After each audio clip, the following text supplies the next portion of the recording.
Hello and welcome to the MLB DFS podcast over here on the YouTube on the RotoRadar. Man, I'm so used to saying my usual spiel for NBA. That really threw me for a loop because this isn't a members only podcast anymore. This is a completely free podcast. First time we've done it completely free on the RotoRadar podcast, and I'm excited to do it with you today, Jared, on opening day. No better day to do it. How are you doing? Are the baseball vibes in the air for you yet? Or are you still warming up? I definitely have had my fair share over the last couple of days now. It doesn't really feel like it outside, and it always sneaks up on us. Like we still have NBA in full swing, we still have March Madness, but yeah, we're here. Opening day is upon us now, so we have no choice but to be ready. Yes, sir. Exactly. All right. You guys can see the new setup. This is kind of like a temporary setup for right now. We're planning on making some changes, doing some new things, but you can see me on the left. My name is Joshua Riemer. The guy on the right is Jared Block. I guess he's on your left. He's on my right. But regardless, that's Jared Block over there. We've been providing MLB DFS for the past year. I've been doing it for the past 6 years, have a live finals under my belt from FanDuel. And Jared here just got started last season, and we have a full season under our belt, ready to improve from last year. Last year was a really good year. You killed it in the GPP side of things, Jared. We cashed at a 65% rate on the cash side of things. And yeah, it was a really good year and hoping to make improvements on it this year. We have an hour and 30 minutes until lock, Jared. So not much time to go through this one. Lots happening this morning. So had to come live a little bit late, but we're still going to go through the slate today. As you can see, FanDuel above me, Prize Picks above Jared, and we're going to rock with this thing. So Jared, let's get started. Yep, let's go ahead and get started here. We're going to start talking about this slate and focus on some of these early games. First one being somewhere really, really close to you. It is, or not close to you, I should say. It's your favorite team in the New York Yankees taking on the San Francisco Giants. Right now, the Giants are the plus 152 money line underdog behind Logan Webb. Garrett Cole on the mound for the Yankees to start opening day. He's a minus 180 favorite. 6.5 is the total. Lots of low totals on this slate. Not surprising. Got some of the best pitchers in the league going at it today. For weather purposes, just want to cover that before we get to the actual plays. Winds blowing out today at 10 miles an hour. A little bit of an offset, though, because of how cold it is in Yankee Stadium. So let's go ahead and get started. I guess just in general, are you even interested in this game as a whole? Because we're going to have that conversation most of the time today. Yeah, I think I'm interested in pitching at the very least. Like, I like this spot for Garrett Cole. I think that's at least of interest. I was kind of talking about it on my stream earlier this morning and just saying that, like, we're in a better spot than we were last year, where we came into opening day and a lot of these pitchers weren't ready because of a reduced spring training, because of the whole lockout situation. Now you're coming in, these guys have had a full spring training. I expect these guys to be a little bit more up to stuff in terms of those pitch counts, but I think they'll still be careful with a few of them. You know, the Logan Webbs of the world, the Shane McClanahan's, the guys that might end up getting injury, the Jacob deGroms of the world. Like, I don't expect these guys to go 100 pitches deep, but a guy like Garrett Cole, who is a guy who typically goes deep and has the ability to go 120, I think he'll be in the 90s, upper 100s, or in the 100s. So I like this Cole spot. This Giants team missed out on so much in the offseason. When you look at the moves that they made to make this lineup better, there's not a whole lot that you can really tip your hat to. They come in with one of the lowest implied totals on the slate, the second lowest implied total. I have interest in this Cole spot, man. Especially with the fact that this Yankees team is missing so much of their starting rotation due to injuries.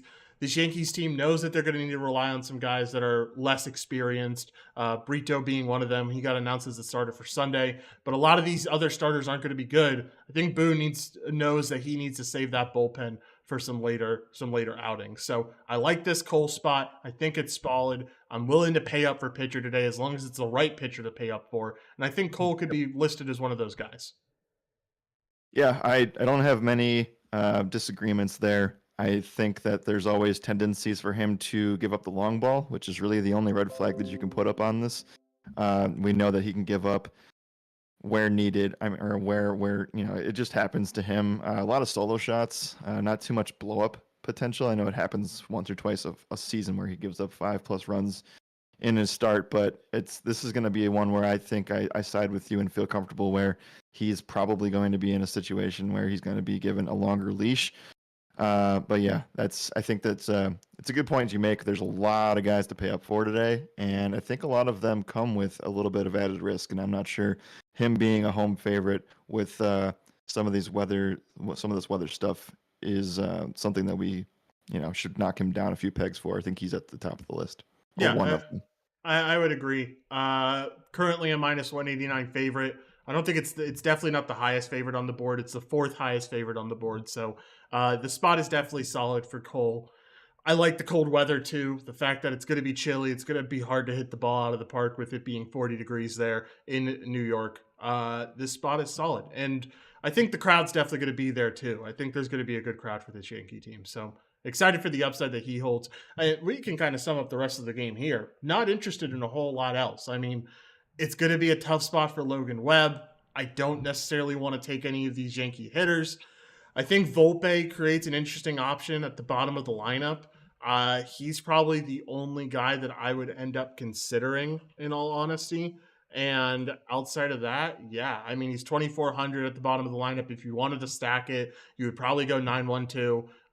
But there's not, I don't know. I'm not really looking at a hitter from this game because, like I mentioned, it is cold. I know the wind is blowing out, but that's not going to help us all that much.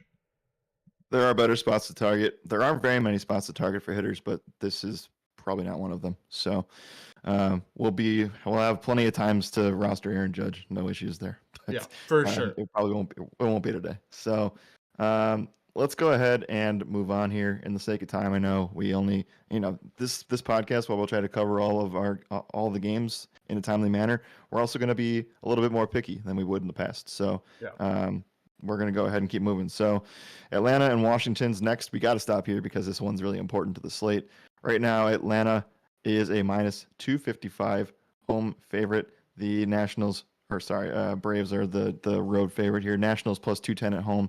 7.5 is the total. While the total is still relatively low for a normal baseball game, this is still March and it's still going to be cold even in the middle of the country. So Braves, though, come in with the highest implied team total on the slate at 5.1 runs. It's tied with the Twins. So you have to like the spot for these Braves going up against Patrick Corbin.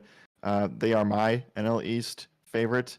I know that a lot of there's a lot of disparity between the Mets and the Phillies, but the Atlanta Braves, with what they bring to the table today, are some of my favorite plays today, and I think that you'll probably agree with me.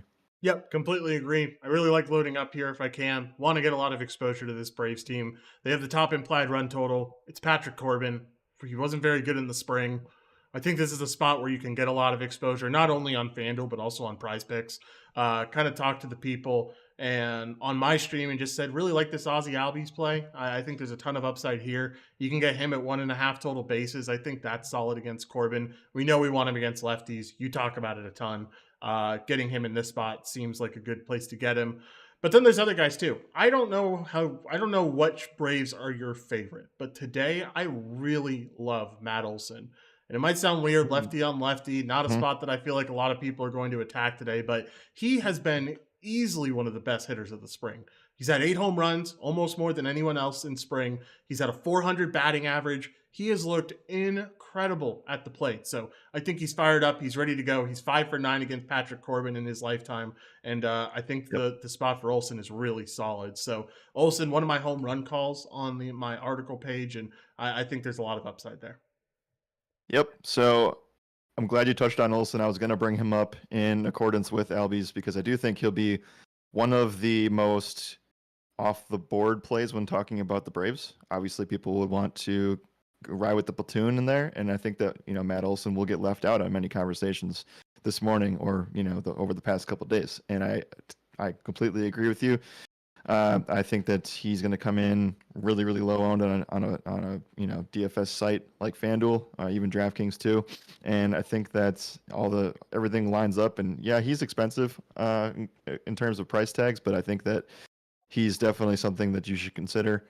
But yeah, I don't think you can go wrong with Braves here. He's just going to try to get as much exposure to this as possible with the money constraints that you will have today if you pay up a pitcher. So, like I said, or like you said, that and noted to my article today, I will be posting free picks for in terms of good BVP selections, and we kind of joke about it to ourselves and say it's not the best thing to look at, but when history meets with things that are clicking, and Ozzy Albies is in the cleanup spot on opening day, hitting from the right side, feels pretty good to get that spot right today. So I did provide Ozzy Albies for a home run spot. I believe it's plus 520 today on FanDuel Sportsbook. And we love what he brings to the table on the prop sites. I mean, you can target hitter score, you can target fantasy number, you can do whatever you want. I think it's a really good spot for him. So, yeah, Braves, not easily number one, but they are top 2 today. Yep, I would tend to agree. I think that's a really solid spot to get onto. Yeah, that's about it. You obviously won a lot of this Braves team. It's just about how much can you get today, and I think you should be prioritizing probably 3 of them most likely in DFS, if not 4. Sean Murphy in a good spot, Travis d'Arnaud, they're both in the starting lineup. I think both have the upside today. Yeah, I really like this Braves team. If you wanted to rank your top 4, go ahead. But if not, rank your top 4 for me, and then we can move on here. Price adjusted or let's say, or just top 4 price. overall? Let's say price adjusted. Let's say price adjusted. It's easy for me, man. Yeah, I mean, I'll say Albies, Sean Murphy, Acuna, and then I'll throw Matt Olson in there. But I do want to at least give a shout out to Ozuna, who's really cheap in the outfield today. Yeah, I think Arcia too. Like everyone is there a bad hitter in this lineup? No. Like I think even Michael Harris with the stolen base numbers that we've been talking about so much, the fact that for those who don't know, their stolen bases are just up an incredible amount in spring training. So even with Corbin being a lefty, I still think you see a few guys getting stolen bases here. Albies could definitely be one of those guys. He's a speedster. Can you check volume? Yes, I can check volume here. Albies is one of those guys. He can be a speedster. Harris is one of those guys. He could be a speedster. So I think there's a lot of guys with that upside. It's just about who you want to take, and I think everyone has their own reasons to take them in this Braves lineup. Absolutely. So can we just confirm that everybody can hear us right now? Everyone should be able to hear us. I don't see why. It's all coming through on the mixer. Okay. All right. Let's go ahead and move on to the next game here and talk about Baltimore and Boston. But before we do that, I know that we aren't going to be talking about Washington too much here. But is Max Fried a guy that you'd want to target on opening day? For me, I think that he is in a place for tournaments, but I think that there are just other guys I'd feel more comfortable about going the distance. Interesting spot to get exposure to a pitcher and all your hitters here, but yeah, Max Fried's probably like, if this was a smaller slate with less massive arms, he'd be way up towards the top, but today it's more like 5th or 6th option. Yeah, I think obviously the fact that he's such a big favorite is definitely solid. The problem that I have with it is I could definitely see Fried being one of those guys that are limited. This Atlanta team has the bullpen to put in there to kind of cover him, and they have the starting depth too. So like, it's not a necessary thing for Max Fried to go 7 today, like it might be for Cole to go 7. Correct. All right. We'll be talking about Washington because I think there's some talent here that we can actually take a look at, but I don't think today is that day. So let's go ahead and move on here and talk about Baltimore and Boston. Really, really important game on today's slate as well. We have back-to-back games that are extremely important for the DFS side of things as well as props. So let's focus on this one here. Orioles plus 104 underdog behind Kyle Gibson.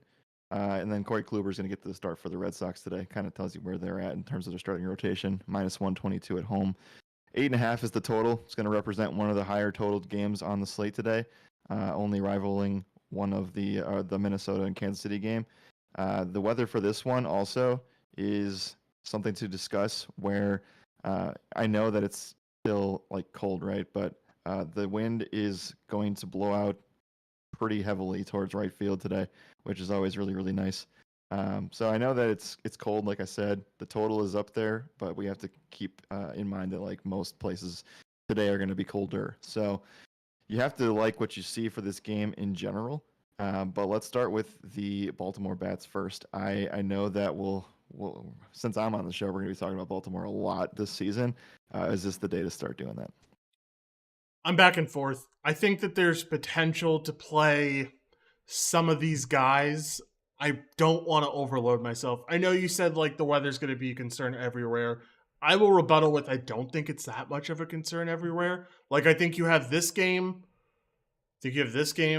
the Washington game, the Yankee game, and the Cubs game, all pretty cold. But then you have two dome games with Tampa Bay and with Texas.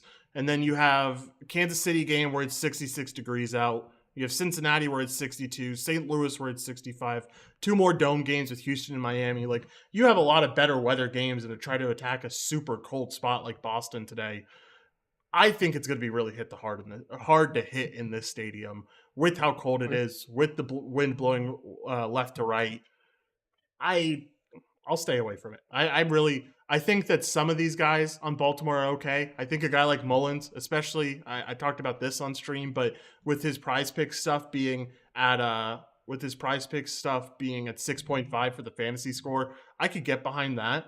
But outside of that, I think I'd probably stay away.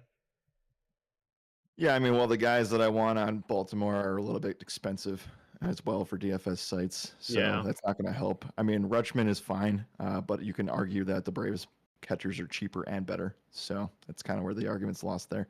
I'll pass on Baltimore today, but I do want to state that they're my AL East dark horse to make the wild card. Yeah, so, of course there are. I'm not shocked. Surprise, surprise. Okay. No one should be. Yeah, exactly. Let's talk about Boston because I think where Baltimore doesn't make the cut, Boston should.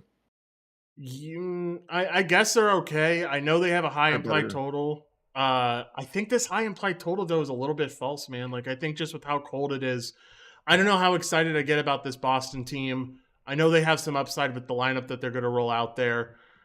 I still respect Kyle Gibson like just enough to where like I really don't want to target.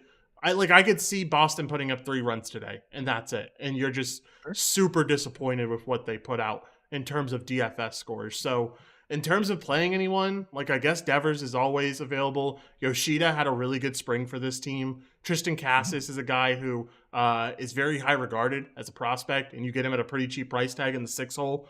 So, like, sure, some of these guys are okay, but I'm still on the point where it's still really cold in this game, and there's better games to target. Fair points. I like the low K rate numbers for a lot of these guys at the top of the lineup. Then it kind of not falls off significantly, but it's just less interesting for anything to target in terms of DFS. I would say that they probably won't make any of our prop entries today. We can probably say that for sure. And I won't play Justin Turner until I see that he's better. That's kind of where that sits. So, Devers is like the only thing I really want to focus on. I mean, you can make a case for Alex Verdugo leading off, but that's pretty much it. Again, it's a situation where we haven't talked about the Twins yet, and there's a situation where you can rival every single Braves player. Essentially, I know this main slate's going to be all about Braves and Twins. So let's go ahead and move on though to the next game. Yeah, let's move on to this next game. This next game up is going to be the Brewers facing off against the Cubs. Currently, the Brewers are the favorite here at -140 over under at 6.5 runs. And we'll start out with the guy that I felt like got a lot of talk before spring training. Patrick Corbin. Geez, I'm all over the place. Corbin Burnes is the guy that I'm mentioning. Mm-hmm. And the main thing that I'm referring to is this arbitration deal with Milwaukee. He seemed really pissed off about it. I talked about it on my stream, said that I really like this spot for Corbin Burnes. I feel like he's like on a revenge tour almost, and especially against this Cubs team that had such a terrible spring. Dansby looked awful. Trey striked out a ton. This team really struggled when it came to spring ball. I think Burnes could really have a very, very good outing today. And again, like I mentioned at the beginning of the stream, he's one of those guys that can go deep and can go 100 pitches. And I think they try to get him there today, most likely. Yep, it's the classic Milwaukee-Chicago rivalry to start the year off. I didn't even mention like the total is extremely low, like you've mentioned. Everything points towards this being an awesome burn spot. We understand that he's really highly priced on FanDuel, but and I'll try to make this a little bit quicker here, but he's extremely affordable on DraftKings at 8,800. Like that is a monster spot at that price tag. The weather for this game, as you can guess, temps in the low 40s. The wind yesterday was blowing out. Now it is blowing right to left across the field, which is a huge bump down to those bats, which makes the spot even better. Like you mentioned, some of these Cubs have struggled, whether that's a new situation, a new lineup, new clubhouse, whatever the case is there. A lot of turnover. So that's also something to keep in mind here. I know that I listed Dansby Swanson in my article today for the BVP stuff. This is a spot where I'll get exposure to it just there and not anywhere else in terms of like getting exposure in a DFS situation. So yeah, Corbin Burns is the man today. And I think the extra motivation in the arbitration offseason drama is going to fuel him to put up some really big numbers early this year. Yeah, I would tend to agree. So, like the Corbin spot, outside of that, I don't like this game at all. Like, I think I can stay away from the rest of it. Yep. I have no interest in the Brewers. These games are, I think we've mentioned this years past. Every single one of these things, whether it be early or late in the season, it's always like 2-1, 3-1, 1-0. So just no interest for any of this other stuff. There will be plenty of other times to target a game in Wrigley Field, just not today. So can you say that Corbin Burns is a better SP1 option than Garrett Cole, or are they pretty even? That's what I was going to ask you. I was going to ask you which guy is the guy today. Like, which one do you favor? Because for me, as of right now, just because of odds, I think I favor Cole. The fact that I know he's the favorite, I feel like there's a little bit more of a need to have Cole go deep rather than Burns to go deep. But would love to hear your opinion too. Which guy do you think is the best? Maybe I have a little bit of bias in me. Well, it's not even really site dependent because they are close on both sides. I feel like they're both underpriced on DraftKings. So I will lean with Cole because he's the home pitcher, and because I think that they probably have a better chance at. I think they can both get quality starts and they can both rack up strikeouts. But I would, because you can also argue that while Chicago had a lot of turnover, San Francisco had a lot of turnover too. So I think that I will side with Garrett Cole on both sides, but it's extremely close. Dude, love Prize Picks, but boo Prize Picks because I wanted to touch on pitcher fantasy score when I was on stream. Wasn't able to because they didn't have the props up. Now they had the props up. Really quickly, want to touch on Cole again because he's at 7.5 strikeouts. He's at 44.5 pitcher fantasy score. When I touched on him, he was at 8 strikeouts. I told the stream not to take him because I felt like there was a lot of push value there. But at 7.5 strikeouts, I could buy back into it. I could get on that play. And I like the 44.5 number too with how cold it is. I don't think there'll be a lot of earned runs. I'm pretty sure Prize Picks works under the FanDuel scoring, so don't necessarily have to worry about hits and stuff for the pitchers. Yeah, it works, just win 6 points, quality start 4 points, earn runs -3s, Ks 3s, and outs 1. But yeah, I like that 44.5. I think Cole could very well get 50 today.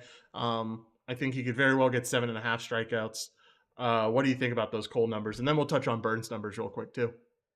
Yeah, Burns is. I mean, he's even lower, which is crazy. I 7.5. I'd feel better about 8. You're asking for an inning or like 2 or 3, maybe even 3 innings where he's getting multiple strikeouts. So there's a little bit of risk there, and there's always. I know that we're very confident in the pitch count, but there's always the chance that they go 7, right? No, and they just pull him.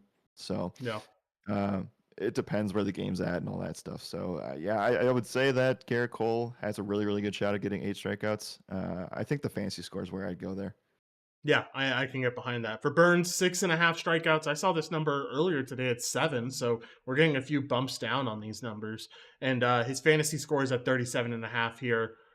I think if I'm going on 1, I'm going on strikeouts. I know Burns can give up that long ball, so I'd get a little bit worried about losing that quality start potentially. But I think he can. I think he should be able to get lots of Ks here. I think there's Ks galore in that Cubs lineup. Yeah, I will say the win's not guaranteed for this Brewers team. Yeah, that's a good neither point. it is for the Yankees, but I would say that the spot for the Brewers, Corbin Burns, Milwaukee's notorious for having their pitchers go 6, 7, 8 innings, wonderful starts, and they lose the game. So it's just kind of how it goes with the lack of run support sometimes. And Stroman's respectable in terms of not allowing super amounts of damage. So uh, I think that one of Burns or Cole's props are going to end up in a lot of our stuffs today. Yeah, I would agree. I find it funny that we're talking about a Yankee pitcher and a I know Brewers it's pitcher, and I got the Yankee gear the on. irony. I got the Yankee cup here that I was drinking coffee out of earlier this morning, and you got all the Brewer shit on. So we're not homers, we promise. It's just where the sites lead us today, where the content leads us today in the research. All right. I think we've covered this enough. I think we've covered this game enough. We've covered the pitcher situations. I really think Burns and Cole are my top two, and then it's everyone else after that. But let's talk about this next game. Let's talk about the Tigers as they take on the Tampa Bay Rays. Currently, the Tampa Bay Rays are minus 240 favorites, one of the biggest favorites on the board, and the over-under is at 6.5 runs. Let's talk about this Tigers team first. No, let's talk about the Rays first because fuck the Tigers. I don't mean to be mean, but that Tigers team is awful, and I have no interest in them. I do have a lot of interest in this Rays team.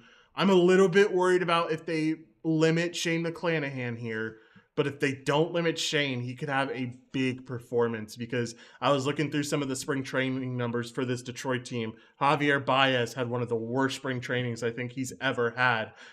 Jonathan Scope was striking out at a 30% clip. Eric Haas had high strikeout numbers. Torkelson had high strikeout numbers. Like, I think McClanahan could have a really big day here, and in a pitcher-friendly Tropicana Park, the things only get better and better for what Shane could bring to the table against this Tigers team.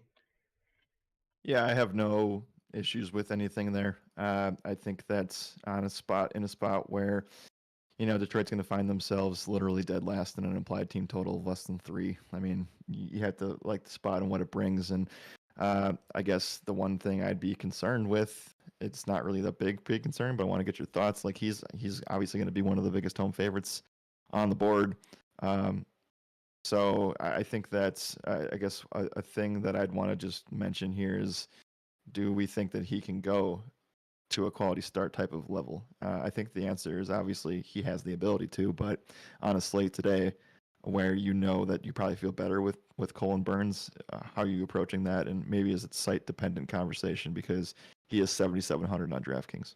Yeah, I think the sites are kind of banking on him not being able to go that quality start deep because you look at his fantasy score over on Prize Picks, it's at 32.5, and you got to be scratching your head at that point because you got Burns at 37, you have Cole at 44. Both of those guys are guys that are less of a favorite than McClanahan is. So why do they have him at such a low number? Well, I think it's because this Rays team is typically pretty careful with their starters, and they have to be careful with McClanahan, knowing all the injuries he had in previous seasons.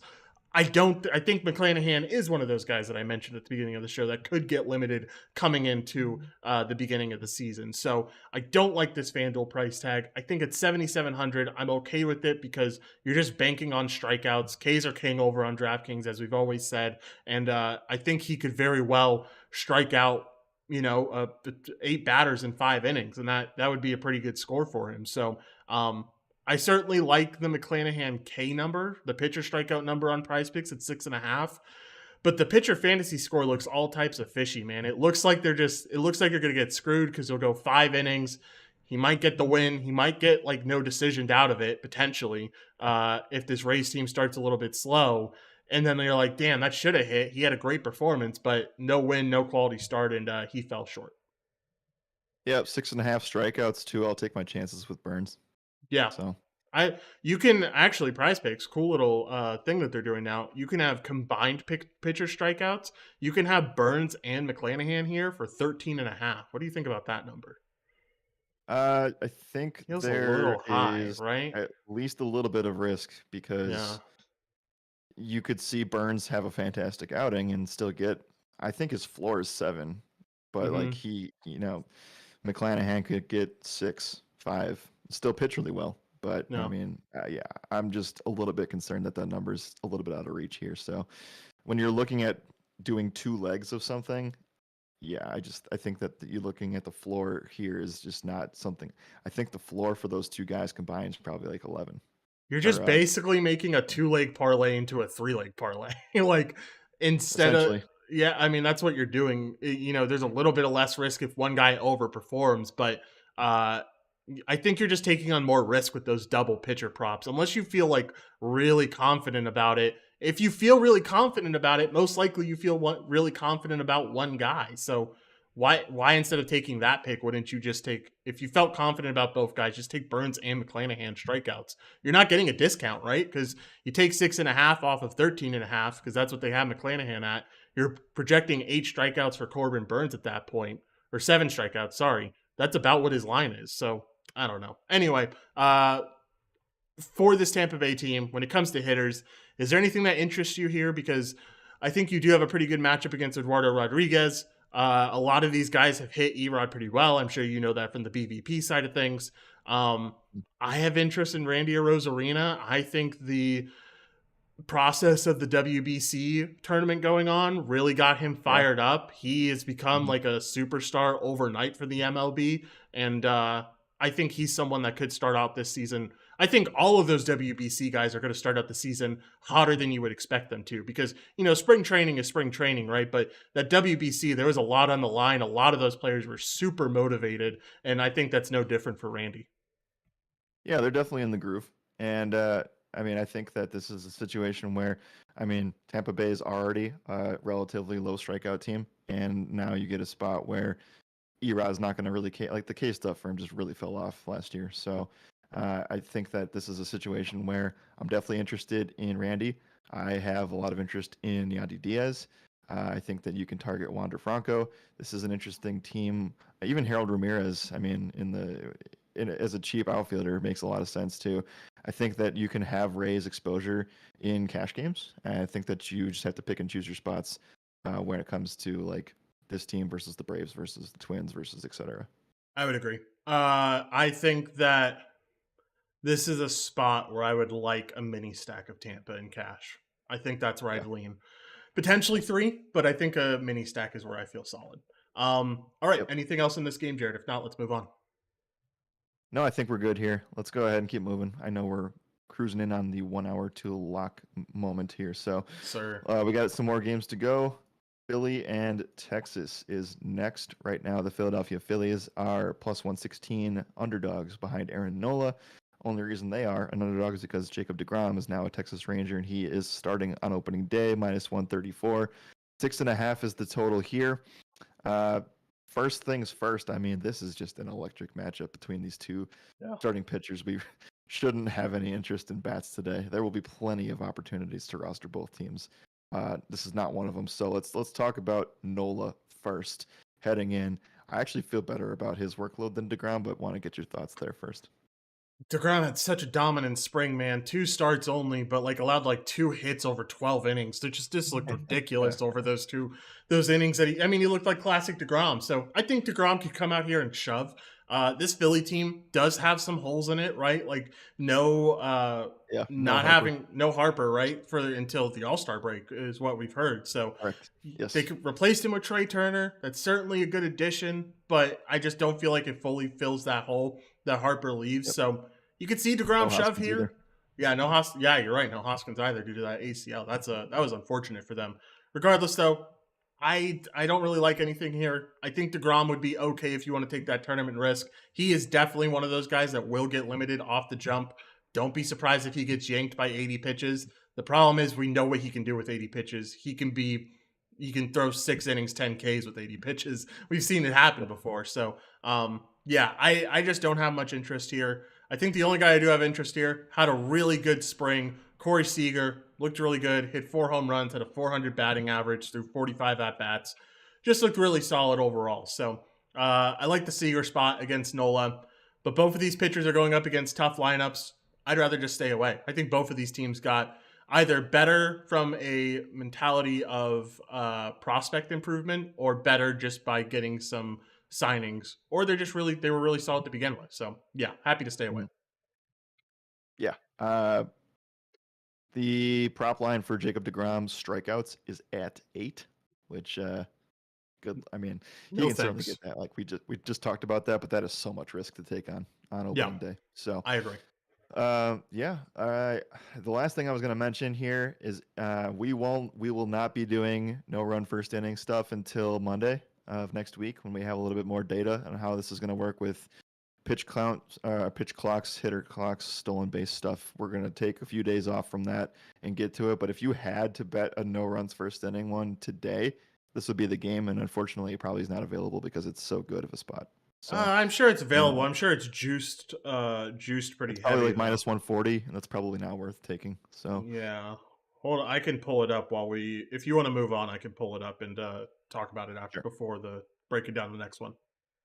All right, let's move on and talk about Minnesota, Kansas City. This is going to be another one of those things where we have to stop and stay on this game for a second. The Minnesota Twins are a minus 154 road favorite behind Pablo Lopez, newly acquired starter from the Marlins. Zach Greinke on the mound for the Royals opening day, plus 130. I found out today that Greinke is 39 years old, so that's where he is at Jesus. right now. 8.5 is the total for this game. We've teased the Twins. They come in with the tied first overall implied team total, 5.1. And this is going to be a spot where, unlike Atlanta, the weather is really good here. And I should say, I mean, really good with an asterisk, I guess. But the temps are in the mid 60s, which feels like, at least to me, May baseball. And then winds are blowing out to left field at 20 miles an hour. So this is your hammer game. Let's start with Minnesota first and talk about how important Byron Buxton is today. Yeah, I think very important, not only for the fact that obviously there's that home run upside, right? But there's also that steal upside. We've been talking about steals a ton. Byron Buxton is a guy with that pure speed. We know he's one of the fastest players in the MLB, especially when running the base pads. And I think he could get up like 2 or 3 steals in this game alone. So I really like the Buxton spot. I think that's solid. I think you can go farther than that, though. I think Kepler's a good play here. I really want to get some lefties. So Larnick, Nick Gordon. Gordon's done really well against Greinke in the past. Joey Gallo even hopefully helped out a little bit by the fact that there's going to be no shift this year. And then even a Carlos Correa who had an interesting offseason. I think there's a lot of Twins players that I'm willing to play. Probably the only ones that I won't play, guys like Christian Vasquez, Michael Taylor, maybe Jose Miranda, but might even end up getting him in somewhere. Like, I think there's a lot of viability in this Twins lineup. If I'm ranking my top 3, though, it's probably going to be Kepler, number. I'll say Kepler number 3, Nick Gordon number 2, Buxton number 1. That took me a while because I was trying to debate where to put Nick Gordon if I wanted him at 3 or Yeah. 2. But I like the Gordon spot. I like where they put him in the lineup at 6. I think that's a good like cleanup spot for him where he's going to be able to get enough RBIs and still get hit in potentially by Joey Gallo. So I like the positioning in the lineup. Yeah, I like what this Twins team brings to the table. It's just trying to find a nice harmony between them and the Braves hitters, and then going from there. But yeah, I know Atlanta has cheap guys, but the Twins really have cheap guys, and so that's why they're really necessary to today's slate. So yeah, I can't say much more about them than that. Are we? Let's see. Yeah, okay. So I need to refresh myself. How much does a steal for a? Oh, that's awesome. I didn't realize. So stolen bases on underdog are 4 points, and Byron Ooh. Buxton has a 7.5 fantasy point number. So I think that could be something that I'm very interested in. What do you think about that, and how do you think that stolen bases are going to affect some of these scores? Because I think I, that you're going to see a fantasy point score go up a little bit. I will counter you with the fact that Buxton is a 7 flat hitter fantasy score on Oh, prize that's beautiful. picks. And the steal counts for 5 points over here, not 4. So you're talking about getting a walk and a steal, and boom, he's got it, man. So Yeah. he's at least Yeah. pushing for you, and you feel good about that. So yeah, I like the hitter fantasy score over on prize picks a little bit more. Perfectly fine with using it on underdog if that's where you play and that's what you really want, but know that you're getting a little bit worse of a line over there. Not only by the number, but also by the scoring aspect. Yeah. He also has 1.5 hits plus runs plus RBIs. Well, that's spicy, man. Yeah, he has only over a half a run here, so maybe you can take that hits RBI runs number and feel good about that. Mm-hmm. Okay. Yeah, love what the Twins bring to the table today. What is the only reason keeping them off of being a number 1, if it is any reason? You're talking about like this Twins like stack Versus like Twins versus Braves. Why is I think that you can I make cases think that Twins they're is number 1. Yeah, I think the only thing that they lack is just like a pure like star power hitter that you feel really. I guess Buxton is that, but just you have more star power on Atlanta. You have more guys that you feel comfortable with. You're attacking a lot of guys that are more mid tier players that are just put in a good position against Zach Greinke. So I think these are your top two stacks, especially in cash. You're probably 3-3ing them, right? Like you're going 3-3 and then finding your two, which is potentially Tampa Bay or a later team that we talk about. But it does feel like your two main stacks in your lineup are probably going to be the Twins and the Braves. I was gonna say the only like, it's not even a red flag because Greinke is just so bad, and the weather is just so good. But the only red flag, I guess, and you can counter me because I'm not gonna make a good argument here, but like the lefties could end up just grounding out, and we know that he's more of a reverse splits guy in terms of hard contact. So that's my argument. It's not a good one, but it's Yeah. something. I mean, it's certainly something. I think there's potential for it. He was reverse splits. He has been reverse splits a lot of the time. So I don't mind focusing on the righty side of things. But I just think you got to also remember that this Royals bullpen, one of the worst in the league at the end of last year. So, like, after Grinke's out of there, it's going to be a lot of hits for everyone, I feel like. Yeah, for sure. I mean, he's not even going to be in there that long, so we'll see how it goes. Exactly. Other side though, Kansas City Royals, Pablo Lopez. We'll talk about the trade at some point a lot this for the next couple weeks here as they're on the slate. But any interest here? I mean, it sounds like a terrible spot to roster a guy like Lopez with the wind and everything else on the slate. Yeah, I would agree. I'm actually interested in a Royal. I love what Bobby Witt has done with the spring training. He has looked like a stud. A lot of people have been saying that swing looks like Mike Trout all of a sudden. There was clearly Mm. some work put into that swing. And you talk about speed, man. Bobby Witt's probably the fastest player, or makes the case for being one of the fastest players in the MLB right now. He could get a lot of stolen bases. It's not like Lopez is the high velocity guy. Usually has his fastball in like the mid 90s to low 90s, has a lot of curve stuff. So, like, you could see Witt stealing a lot of bases today, and he was super aggressive with it last year. I like this Bobby Witt stuff a lot today. I love the price tag at 3,700. I think by the end of the year, you're going to be seeing him like in the mid fours, probably, or at least low fours. I can get down with that. I mean, I didn't mind MJ Melendez either leading off. The problem is like he's just going to be not as good of a play as a Braves catcher. So Yeah. that's kind of where it is. Vinny Uh, Pasquantino as well. Sorry, yeah. don't mean to Mhm. cut in, but No, I've that been was it. all That was what I was going to say. Yeah, I've been all over the Vinny stuff. I was all over it last year, and now everyone's hopping on the train over the offseason. Everyone's talking about how like he's looking like the next Freddie Freeman. I completely agree. I think the swing is sweet. I think this guy is a stud. I think the Royals have a good first baseman here, and you want to be early to this crew because I feel like he's going to have a breakout year. So don't mind the mini stack with him and Vinny, or with him and Bobby. I think those two are really solid. What's up with all the names ending in E for this team? Bobby, Vinny. Do they have any more? I think that's funny. They're all Anyway, just Italians. yeah, yeah, right. Anyway, I really like the upside of this Kansas City team, and I think that's the lower owned side, right? So you're getting some GPP Yep. exposure there, and I think it's solid to get that on the field, especially with the wind, like we talked about, and it not being all that cold in Minnesota or in Kansas City. Sorry. Yep. Yep. One of the better environments on the slate. So Yeah. that's a big star on your plate on your page there. They will definitely be featured in our top play section. So if you guys are wondering when the content's going to be uploaded, we still have 4 games to go, and then Josh and I are going to get out of here and take care of all that for you. So today is a little bit different. We were, trying to figure out, get the site going, get everything going, and we're going to probably push things a little bit closer to lock today in terms of when content gets posted. But normally, when we're doing this, there'll be plenty of time after shows when slates are starting a little bit later that you'll have content very, very early. But for today, just giving you a heads up, it's going to be a little bit closer to lock. We have 4 more games to go, though, so let's continue moving on here. And some of these games we'll be able to fire through them faster. So Toronto and St. Louis is next. Right now, the Blue Jays come in as a minus 106 underdog. It's pretty close to being even there. Cardinals minus 110. 7.5 is the total. We have Manoah on one side. We have Mikolas on the other. Let's start with Toronto here first. I mean, in this game in general, just feels like a stalemate of something. So I'm not like, just in general. This is probably one where I'd stay away from props. But let's start with the DFS exposure here. It just kind of feels like this game gets lost a little bit. Yeah, I think that this is going to be a really fun one to watch. These are both World Series championship hopefuls here in Toronto and St. Louis, and I really like the upside of both of these squads. But I think it could be a really low scoring, two really good bullpens, and yeah, I don't have much interest here. Yep.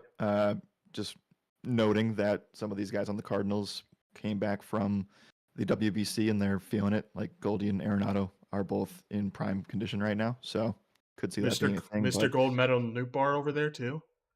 yeah, seriously, yeah. No, I mean this Cardinals team, a lot of them have been playing in this already, and not to mention they also get a new bolster in Wilson Contreras after losing the 22 year veteran and Yadi Molina Hall of Famer. Now they get one of the best catchers in the league in Contreras. So yeah, I think that's well, we'll be talking about St. Louis plenty today, but I don't know if today's to do it. Yep, I agree. Other side though, Mikolas, Toronto, again feels like we know that the offense can be good. It just feels like you got to put some respect on St. Louis right now. Yeah, I certainly agree. I don't have much interest overall in the game because of it should be really competitive, right? Like it'll be a fun one to watch. It'll be high stakes. I think the whole series will be, but this isn't one that I want for DFS. Two really good bullpens too. Like I think you can make the case that St. Louis has the deepest bullpen in the NL, and you can make the case that Toronto has a really good shot at winning the the AL East this year, and has a really good shot at using that bullpen to their full strength as well. Agreed. All right, let's go ahead and move on. Let's talk about Pittsburgh and Cincinnati next. Right now, the Pirates are coming in as a plus 116 money line underdog. Reds minus 136 at home. 8 is the total. Let's start with the Pirates. I know everybody wants to talk about Hunter Green, but let's talk about the Pirates offense first. Not much to say in regards of this. I mean, I will say that there will be times where we will be rostering the Pirates. Is today going to be that day against Hunter Green? If you want to just jump into that, you can.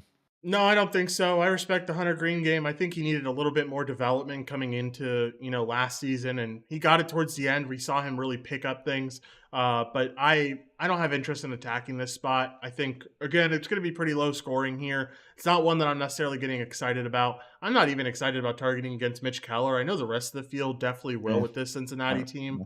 Yeah, I don't know. Maybe they won't, but I just don't see either one of these offense being all that high volume. I guess I have some. I don't even know if I have interest in. Yeah, I don't even have interest in taking like steals or anything for because like I know O'Neal Cruz is really fast and I know he could get steals, but against a guy like Hunter Green, where he's pitching so fast, his fastball is usually in the hundreds or near the hundreds. It's going to be hard to get steals off of that. So probably just not going to play anything here. Fine with just kind of skipping over the rest of this game, unless you have anything to comment Yeah. on. My only comment was that I do think people will play Reds in DFS, and Okay, I am okay with staying off of that today. I same. think that in a game maybe where it's like June or closer to Memorial Day, then we have a different aspect of this. But I'm I'm respecting Keller enough. The ground ball stuff is still good, even though the K stuff isn't all that great. And the hard contact is at least limited in some fashion. So if the ball was flying and it was June, then I'd have more interest. But uh, yeah, that's pretty much it. I think that the implied total is more so based on ballpark today for this spot. Yeah, I would agree. All right, let's move on. Talk about this next game, Jared. Got two more to go, and then we can get out of here. Mets versus the Marlins in this one. We know that Max Scherzer is going to be on the mound for the Mets. Sandy Alcantara, Cy Young winner, is going to be on the mound for Miami. Currently, Mets are minus 125 favorites, over under at 6.5 runs. What do we think about this game? Let's have you kick it off. Yeah, so you're gonna get this spot where um, I think that the Mets, there will be plenty of times to roster them this year. They are obviously a title contender and are a respectable favorite in this game behind Scherzer. I just, Sandy, I believe started the All-Star game last year for the NL, right? So Think it's so. a very, very competent pitcher. I don't really want to mess with that. Uh, on a slate like this, it feels like you are doing yourself a disservice. I think the ground ball stuff's really good for him. He's limiting hard contact, the K rate. to righties specifically is really good at 26%. Lefties kind of fell off at 20%, and he's going to be tasked with a lot of lefties today. So I just think it's a spot where maybe they could get to him, but it could be a couple solo shots. So also should mention that the Mets signed Brandon Nimmo to a contract extension, so that's very good for him to start the year off in the leadoff spot there. I think that there are plenty of things that can be done. Like, I mean, there will be plenty of times to roster a 1-3-5 of Mets, and I just don't know if today's the day for that. But I think it's a stalemate. I think I'm just staying away. Yeah, I can tend to agree with that. I don't think I have any problems with it. I'm happy to stay away from this one as well. And that leads us into the nightcap, Jared, where we have the Rockies taking on the Oh, Padres. do you want to touch on Scherzer quickly? Oh yeah, we can touch on Scherzer. I think in terms of a spot of where you're talking about a guy going deep, Scherzer's definitely one of those guys. Definitely has 100 pitches in the repertoire. Is a guy or is a spot where this Mets team not having Edwin Diaz are going to have some of these starters go a bit deeper, take up some more innings. This is a pretty good matchup for him against Miami. They're not that big of a favorite though, which I think is what holds me back from the Scherzer spot. Sure. Yeah. But certainly the upside is there. We know he's a K-type guy. We know this Miami lineup is pretty subpar altogether. I mean, they got Gene Segura in the offseason, which is certainly something. Luis Arias as well, one of the best, pure hitter type guys in the MLB. But outside of that, man, I think I'm fine with staying away from Scherzer. I think if you want to if you're looking at the top three pitchers on the slate, you have Cole and Cole and Burns as 1 and 2, and then you have Scherzer as 3, but he's like a distant third. So I don't know. Yeah. No, I think that's pretty accurate. Again, you're going to get him, especially on DraftKings, a little bit more expensive than the other two, and I think there's just a little bit more risk in all that, but he can certainly get it done. After I will say, just to give Miami some credit, I know that the 2 through 5, 2 through 6 have horrendous K rates, but outside of that, I don't think that the bottom of the lineup is as atrocious as it once was. Yeah, I was about to say. I wanted to look at this Marlins team because Scherzer has a 6 strikeout prop over on Prize Picks. I actually don't mind that number.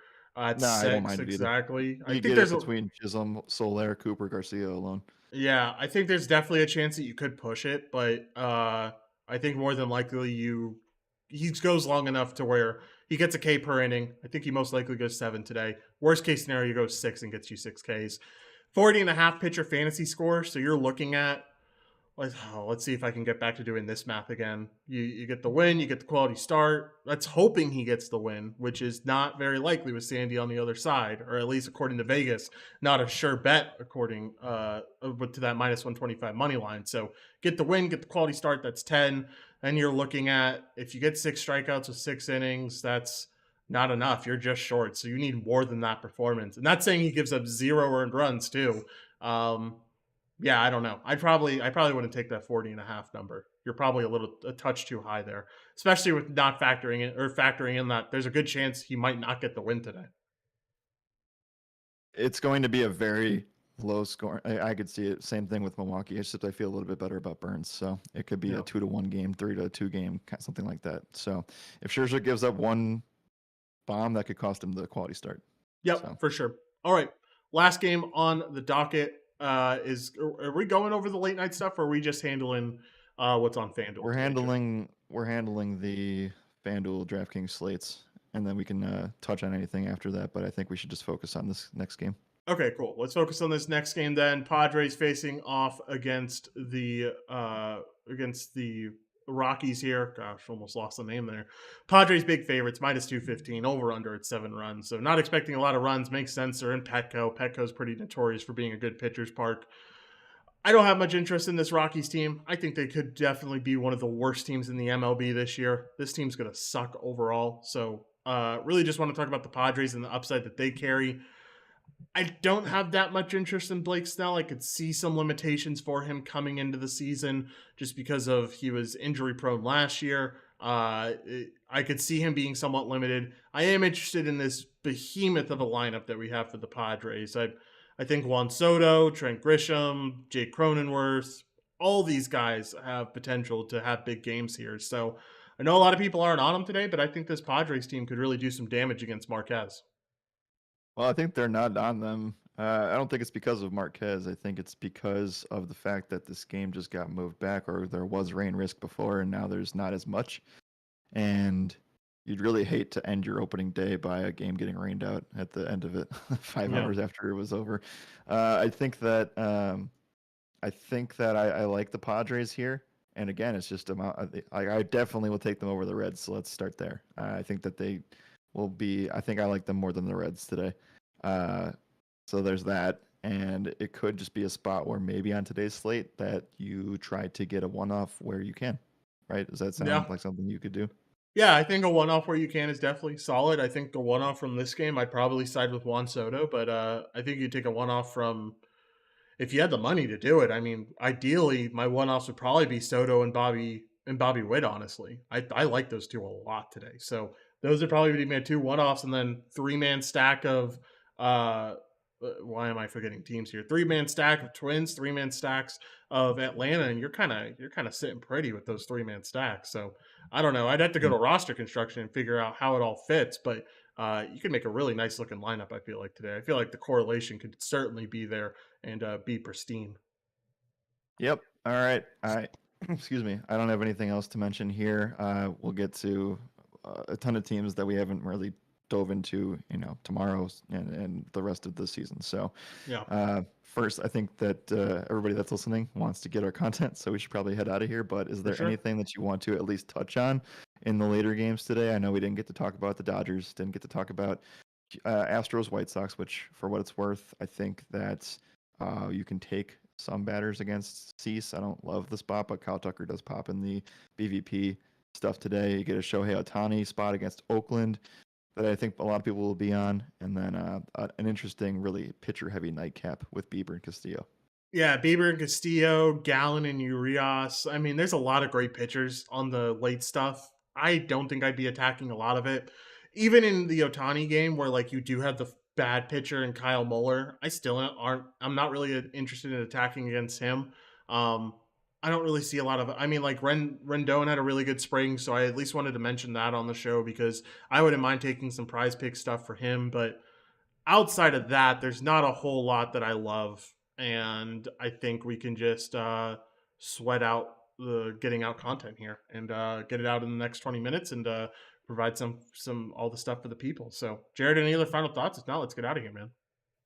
No, thanks for listening, guys. I know that we have kind of come down to the wire with a few things, but we promise it's all for a better and greater cause. So it's been something Yeah. we've been working on for a long time.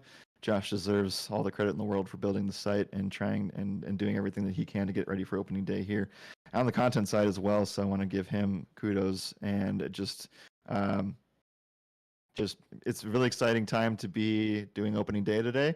But remember, it's a long season and we have baseball tomorrow. So just make sure that you take it one step at a time and we'll walk you through anything new because I know a lot of things are new and a lot of people that are listening have been around for 5+ years and it might be a little bit different for you today. But we promise it's all for a greater cause and we have a lot of things planned.